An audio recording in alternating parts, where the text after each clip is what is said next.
hello, hi to you. I hope you are good wherever you are. Shitundusho Emina and welcome to Form News. Top stories today. The Rain Queen gets a TV series. Despicable Me 4 is still at number 1 at the South African box office. I got a chance to speak to the director of The Bad Bishop and one of the stars. Let's get into the news.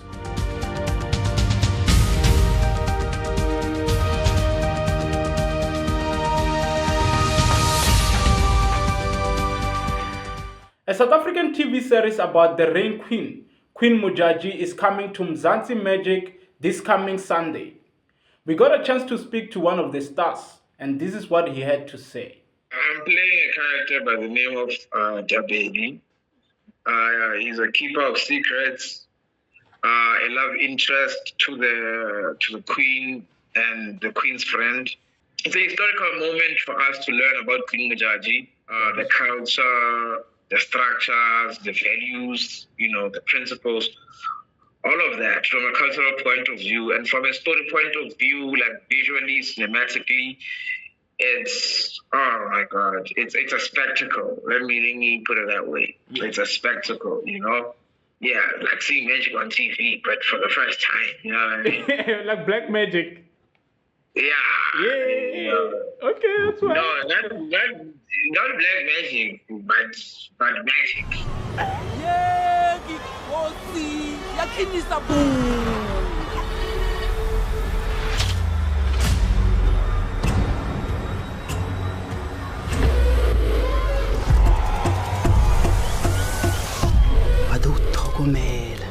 In the South African box office, nothing has changed on the top 5, but the Garfield movie was overtaken by Ifs. That means at number 6 we have Ifs, followed by the Garfield movie, Chief of Station, The Fall Guy, and at number 10 we have Treasure, aka Iron Box, which is a new entry on the top 10. This means that Furiosa, a Madmax Saga, is out of the top 10. And from news exclusives, I got a chance to speak to Muthapuli, the director of The Bad Bishop. Here's what he had to say about the movie. This film, it's fiction. It's not a reality thing, but everything that we shot was based on something that has happened. It was based on real events. But what inspired us to do the film was that we could tell that, in South Africa or in Africa as a whole, there's a challenge where there are people who are pretending to be pastors, and they're getting more richer than the people who are coming to their churches. People need help, but the people who are supposed to be helped are the one who are helping the pastors to be rich. Basically, that's what really inspired us through this. And remember, we are not saying that all the churches are with fake prophets. There are real churches. I go to church myself. You understand? But we are just saying that there are those where you will understand and you will feel that, no, man, how could a red text fix my cancer? How could eat grass solve my financial problems? What were some of the biggest challenges that you faced during the production of this film? Filmmaking, it has a lot of challenges itself. The biggest challenge, of course, is just to be financed. We all understand that, because this is an expensive game. We know this is an expensive industry, and we wanted to shoot it in the Limpopo province. And remember, Limpopo province doesn't have a sustainable film industry. People don't really understand the industry. Everything is expensive. No one wants to help us. If something get finished or maybe something broke in Limpopo, there's no way you'll get it here. We have to drive back to Joburg. And now we need to drive the stars from Joburg to Limpopo. So we have to accommodate them. So it was really expensive, man. It was really expensive. Why was it important for you to make sure that this film was shot in Venda? It was very important for me to take the film home together with the executive teams, man. I'm still gonna do it. I'm working on my new project now as we speak. I'm gonna shoot it here in Venda again, because I've already learned what I learned. But here's the thing. Venda's got beautiful landscape. It's got beautiful locations. You understand? And the other idea is that because I'm from Venda as well, man, I need to establish like professional level of filmmaking, so that other kids and the young ones, whoever want to be in the same industry, they don't find it difficult to find themselves on big sets, and professional sets where real film are being shot. You understand? Imagine if I'm shooting everything in Joburg, in Durban. So what about the other ones in Venda who want to come and see that big camera, that red, I mean that area? You understand? So this is the chance for the people in our province to come and learn professional way of doing films. Yes, I'm still going to make films in Limpopo. Even my next project, I'm gonna bring it back. The good thing about this thing, Nesh Tunduso, is that there are a lot of professionals in Joburg, right?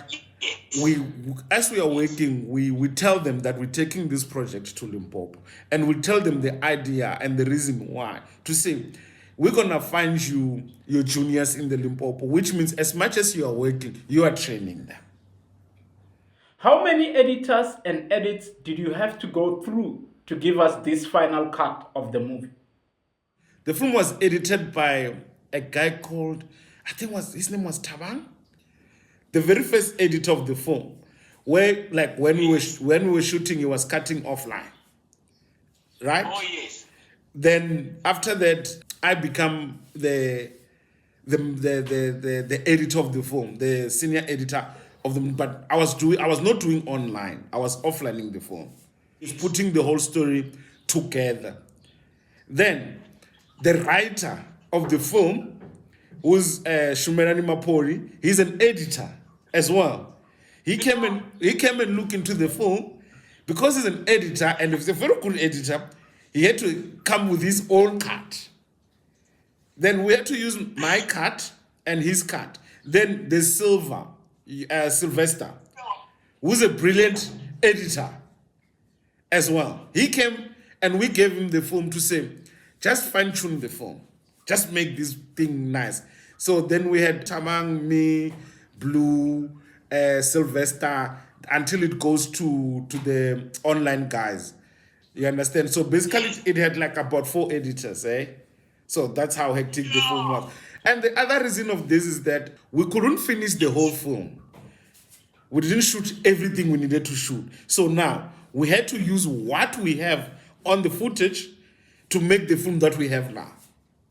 What was your creative process when it came to the main actors to make sure that they portray the characters well?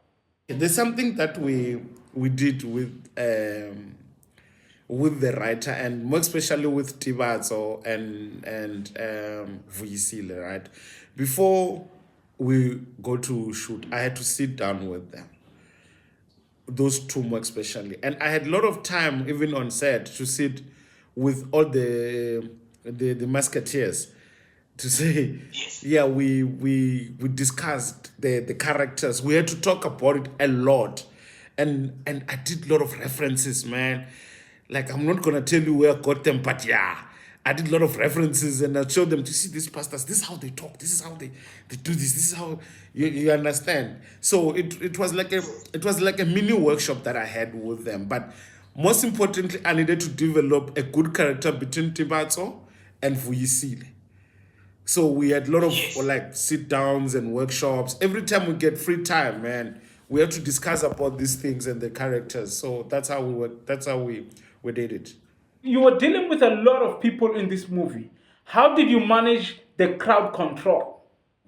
I had an amazing assistant director. I don't know if I'm allowed to mention him by name, but his name is Phil. Yeah, Phil Muloto. He's been doing a lot of work in the television industry. That guy is amazing. Remember, this guy was controlling in a day, he was controlling sometimes over 1,000 people. I'm talking about extras to 2,000 people in a day, bro. So I never had a chance to talk to the extras, because every time he would come and I tell him exactly what I want. He said, Mr. D, just sit down, and everything will just move smoothly. You understand? The team itself. Yeah, the team itself was amazing. They could handle those people. But the guy that I give a thumb up to when it comes to the crowd control and all that, it's Phil. film a lot. Yeah, the guy is brilliant, man. He knows how to deal with a lot of people. You did a bit of a cameo on your movie. I just want to know how that came about. No, okay. Here's the thing. The cast, the actors, didn't know I was gonna jump in. Right? Oh, yes. And we were shooting in the street. I didn't even tell my DOP and my assistant director that I'm going in. I just walked in. You see, so it was a surprise to everyone. Like, oh, what is Mr. D doing? Maybe he's going to talk to Vutirhelo or something. No, I was just passing. I went there and take the flyer and look at it and I pass. And like, it was nice. That's amazing. That's what makes filmmaking amazing. In the cinema this week, I want to recommend these two movies for you. The first one is Fly Me to the Moon, which is a comedy drama about NASA's infamous moon landing. Change plans. Now that we know the whole world will be watching, we need backup of the moon landing. You mean to fake it? What? Fly me to the moon. The second one is Blue Lock, the movie episode Nagi, which is an anime. すげえなお前俺とサッカーやろうナゲお前の才能を俺にくれいけ天才レオ俺やってみる That's it from me this week on Film News. I hope you have enough news and movies to keep you busy until next time. Yes, sir.